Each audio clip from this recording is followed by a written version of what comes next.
Thanks for being with us.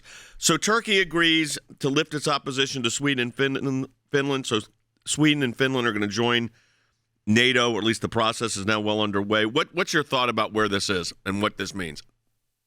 Well, first of all, I think we have to remember that Turkey had a condition, which was individuals who they find to be opposing their government need to be sent back from Finland and Sweden, certainly for prosecution. And so people need to understand what that means is that Turkey has said unequivocally, we want certain individuals back to prosecute. And in order to get into NATO, Finland and Sweden said, yes, sir, we will do that. And that's very troublesome to me.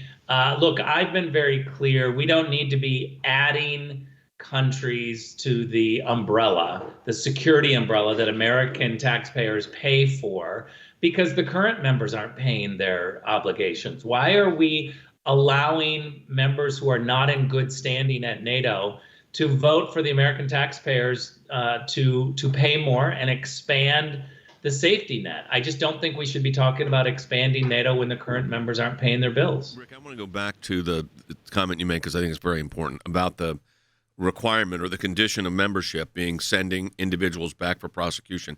You and I have personal experience with this because you worked very closely with us when you were the ambassador for the United States to Germany, and we had Andrew Brunson, an American citizen, in jail. And this is where people need to understand. When they talk about prosecution, and Rick and I can attest to this, they're not playing games. I mean, this pastor of a small church was sentenced to multiple-year prison terms for being an enemy of the state. He had a congregation, I think, of 35 people in Izmir. And it took President Trump, Ambassador Grenell, Secretary of State Pompeo, Jay Sekulow in the American Center for Law and Justice to get this over with, and they were still pushing us until the very end. Now, the president lowered the hammer with sanctions, and that sprung these people loose. But when you're talking about Finland being required and Sweden to send people back, Rick, that's a very, we know what that from first. You met Brunson at the airport when he flew in. This is not, going to Club Fed, as people like to, call minimum security. These were real jails in Turkey for people that were engaged in speech activities. Look, first of all, I want to say very clearly, thank God for our ACLJ supporters for allowing ACLJ to fight the Pastor Brunson fight. Thank God for Jay Sekulow. Thank God for Donald Trump. Those are really the two entities, the two individuals that really deserve all of the credit for this. But you're exactly right. We know the ways of Turkey. I'm very concerned about the individuals that will be sent back. It's just, we have very few reporters. I actually haven't even seen a single reporter talk about the individuals that are going to get sent back. Jens Stoltenberg, the head of NATO, just did a press conference and celebrated the idea that Finland and Sweden are going to join because Turkey dropped their opposition. But the details are troublesome. Turkey only dropped their opposition if they can get individuals back to prosecute. We should not gloss over this. This is something that's very concerning, and more attention needs to be given to this. So let me ask this, Rick, because I'm relating to this to the Andrew Brunson thing because we had direct dealings with Turkey for so long. I mean, I was in the White House when calls were made. I mean, I know what happened here. Turkey was a NATO member, true. I mean, they were on paper a NATO member, but they don't act like a NATO member, and they're buying missile defense systems from Russia. Clearly not part of NATO, right? I mean, the enemy of NATO. So Turkey in and of itself has been very difficult as a partner.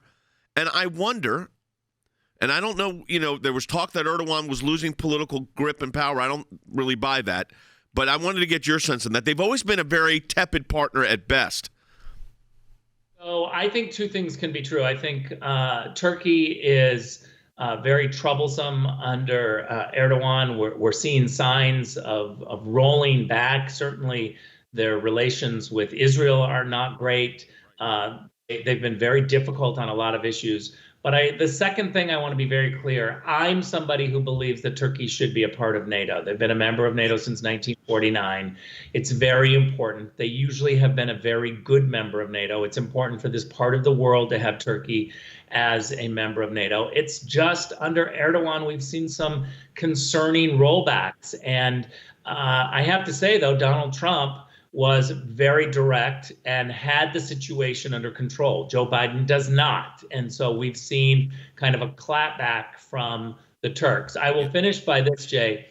All of the offices in Brussels at NATO will tell you that the Turks, the military Turkish individuals assigned to Brussels, assigned to NATO, have been very good and helpful, that they're a partner there. The problem is more in Ankara.